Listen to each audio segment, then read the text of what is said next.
Hello friends, कैसे हैं आप सब। आशा करती हूँ आप सभी अच्छे होंगे और केजी इफेक्टिव चैनल पर आप सभी का स्वागत है। आज हम करेंगे क्लास 5 पर्यावरण अध्ययन की कार्यपुस्तिका का पाठ 13 पानी और हम। तो चलिए शुरू करते हैं। गतिविधि 1। तो गतिविधि 1 है, इसमें से कौन सा कार्य पानी के बिना होगा, पहचानकर उस पर पेंसिल से घेरा लगाइए। तो काम जैसे हैं कपड़ा धोना, मकान बनाना, बर्तन धोना, कटहल काटना, नहाना, खाना पकाना, रंगाई पुताई, सब्जी उगाना, कपड़ा रंगना, फर्श धोना। इन सब कामों में तो पानी की ज़रूरत है, लेकिन हमको बताना है कि कौन सा कार्य पानी के बिना होगा। तो पेपर पढ़ना, उसको गोला करेंगे जो पानी के बिना होगा। मेहमानों का स्वागत, पिकनिक मनाना, हल्दी पीसना, अगर हल्दी सूखी है तो उसमें पानी की ज़रूरत नहीं है। कपड़ा सुखाना, कपड़े सुखाने में पानी की ज़रूरत नहीं है। और स्वेटर बुनना। चलिए गतिविधि 2 देखते हैं। गतिविधि 2 है, दैनिक जीवन में इस्तेमाल के लिए पानी कहाँ कहाँ से आता है। तो हम लिखेंगे नदी, मोटर से, नल से, चापाकल से, कुआं, नहर, वर्षा और टैंकर। इनके अलावा भी आपके यहाँ पानी किसी और माध्यम से आता है तो आप वो भी लिख सकते हैं। तो इन माध्यमों से दैनिक जीवन में हमारे यहाँ पानी आता है। चलिए गतिविधि 3 देखते हैं। गतिविधि 3, पानी बर्बाद होते आप कहाँ कहाँ देखते हैं, उसकी सूची बनाइए। तो हम सूची इस प्रकार बना सकते हैं कि पानी बर्बाद होते हम देखते हैं खेतों में, अधिक सिंचाई के कारण। खेतों में अधिक सिंचाई होती है जिसके कारण पानी बर्बाद होता है। दूसरा, नल का टपकना। तीसरा, पाइप में लीकेज, यदि किसी पानी के पाइप में लीकेज है तो उससे भी बहुत सारे पानी की बर्बादी होती है। उसके बाद है सार्वजनिक नल। जो सार्वजनिक नल होते हैं उसे अक्सर लोग खुला छोड़ देते हैं जिसके कारण पानी की बर्बादी होती है। फिर है गराज में। गराज में बहुत सारा पानी से वाहनों को धोया जाता है जिसकी वजह से वहाँ भी पानी की बर्बादी होती है। फिर है सड़क को धोना, जिससे पानी की बहुत बर्बादी होती है। फिर है अधिक पानी से बर्तन धोना और सड़क पर पानी बहाना। सड़क पर धूल मिट्टी उड़ती है तो अक्सर लोग सड़क पर पानी बहाते रहते हैं जिससे भी पानी की बर्बादी होती है। चलिए गतिविधि 4 है। गतिविधि 4 है, पानी को बर्बादी से बचाने के लिए विभिन्न उपाय लिखिए। तो हम विभिन्न उपाय इस प्रकार लिख सकते हैं। पहला, ब्रश करते समय नल को खुला ना छोड़ें, इससे पानी की बचत होगी। दूसरा, गाड़ी को धोते समय मोटर की जगह बाल्टी का इस्तेमाल करें। तो बाल्टी के इस्तेमाल से पानी कम खर्च होता है और पानी की बचत होती है। फिर है, घर को पानी से धोने के बजाय पोछे का इस्तेमाल करें, क्योंकि हम घर को पोछे से अगर साफ़ करेंगे तो वो एक बाल्टी में ही या फिर एक बाल्टी से कम पानी में साफ़ हो जाएगा, लेकिन अगर उसको पानी से धोएंगे तो बहुत सारे पानी की बर्बादी होगी। अगला है, नहाने के लिए शावर की बजाय बाल्टी का इस्तेमाल करें, क्योंकि शावर में बहुत सारा पानी वेस्ट चला जाता है, जबकि बाल्टी में हम 1-2 बाल्टी से नहा सकते हैं। 5वां ऑप्शन है, यदि नल में लीकेज हो तो उसको जल्द से जल्द ठीक करवा लें ताकि पानी की बर्बादी को रोका जा सके। फिर यदि सार्वजनिक जगह का नल खुला है तो उसे बंद कर देना चाहिए। अगला है, नदी, तालाब या पानी के स्रोत में बर्तन नहीं धोना चाहिए, इससे वो स्रोत गंदा हो जाता है। और जानवरों को भी नहीं नहलाना चाहिए। चलिए अगला है, गिलास में उतना ही पानी निकालें जितना पी सके, क्योंकि कई बार हम गिलास में एक पूरा गिलास भरकर पानी लेते हैं, लेकिन कुछ कभी आधा पीते हैं, कभी कुछ बूंद पीते हैं और बाकी का पानी फेंक देते हैं। इसीलिए गिलास में उतना ही पानी निकालना चाहिए जितना हम पी सके। चलिए गतिविधि 5 देखते हैं। गतिविधि 5 है, बाढ़ से आप क्या समझते हैं, लिखिए। तो बाढ़ के बारे में लिखना है तो हम लिख सकते हैं, बहुत अधिक बारिश के कारण जब नदी का जल स्तर बढ़ जाता है और नदी का पानी आसपास के क्षेत्रों को डुबा देता है तो उसे ही बाढ़ कहा जाता है। गतिविधि 6 है, बाढ़ आने से क्या क्या परेशानियां होती हैं, लिखिए। तो हम इस प्रकार लिख सकते हैं, बाढ़ के कारण निम्नलिखित परेशानियां होती है। पहला है, आसपास के सभी क्षेत्र, घर, मकान सब डूब जाते हैं। यातायात में असुविधा होती है क्योंकि हर जगह पानी भर जाता है, जिसके कारण हम एक जगह से दूसरी जगह यातायात नहीं कर पाते हैं। गाड़ियाँ भी डूब जाती है, उनके टायर डूब जाते हैं, तो यातायात में असुविधा होती है। उसके बाद है, खेतों की फसल बर्बाद हो जाती है। खेतों की फसल को अगर बहुत सारा पानी मिल जाता है तो वो फसल बर्बाद हो जाती है, गल जाती है। उसके बाद खाने पीने की चीज़ों के दाम भी बढ़ जाते हैं। गेहूँ, अनाज ये सब खेतों में उगते हैं, अगर खेतों की फसल बर्बाद हो जाती है तो उनकी कमी हो जाती है, जिसके कारण जो सामान पहले से बाज़ार में था उसके दाम भी बढ़ जाते हैं। तो खाने पीने की चीज़ों के दाम बाढ़ के समय में बढ़ जाते हैं। और स्कूल जाने में परेशानी होती है, क्योंकि पूरा सड़क, पूरा गांव पानी में डूबा रहता है, तो स्कूल भी नहीं जा पाते हैं।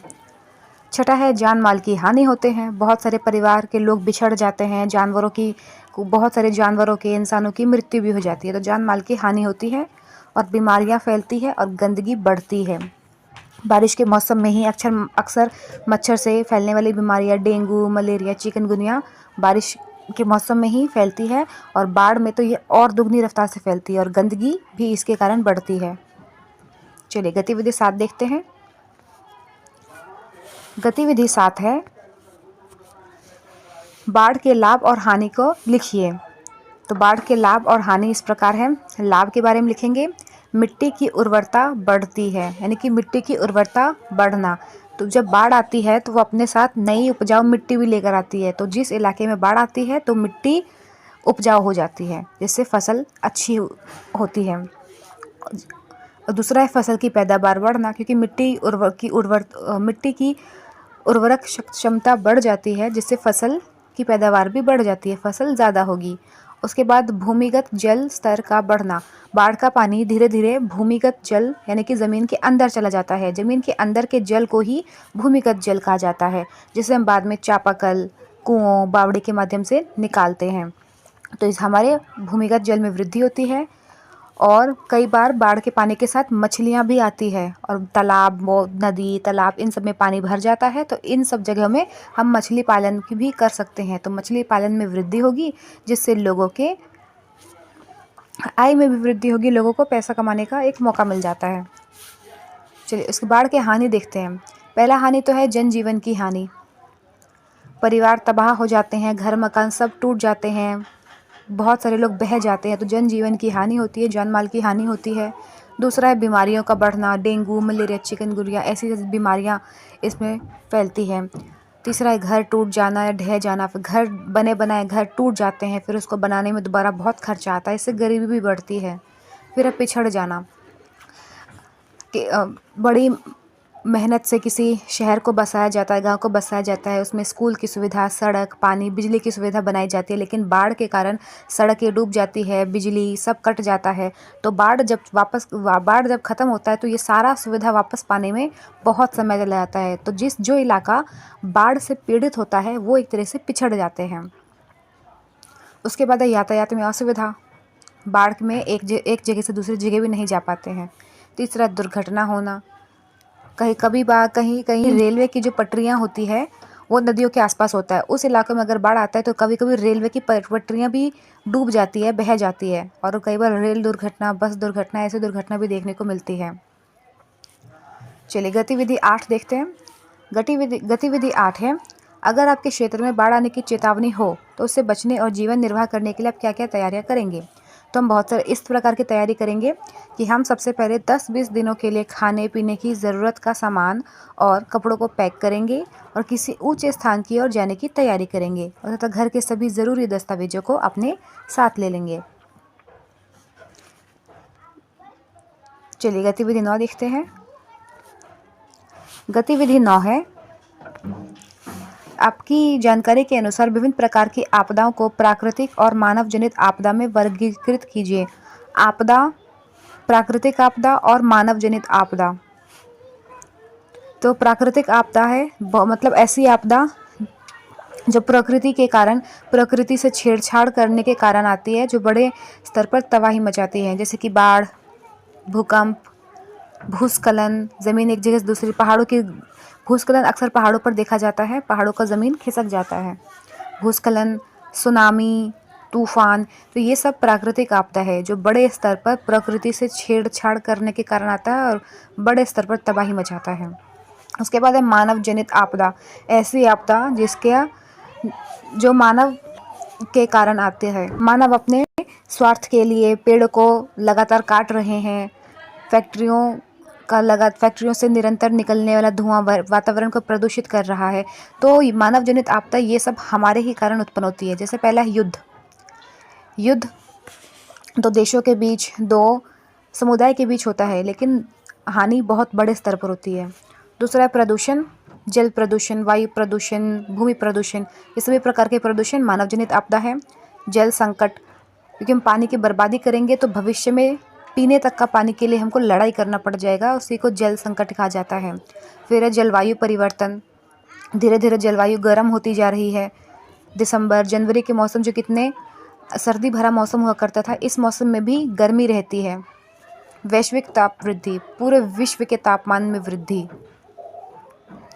जिसके कारण हमारे ग्लेशियर्स पिघल रहे हैं, समुद्र का जो जल स्तर है वो बढ़ रहा है, जिससे कुछ देश डूबने के कगार पर पहुंच गए हैं।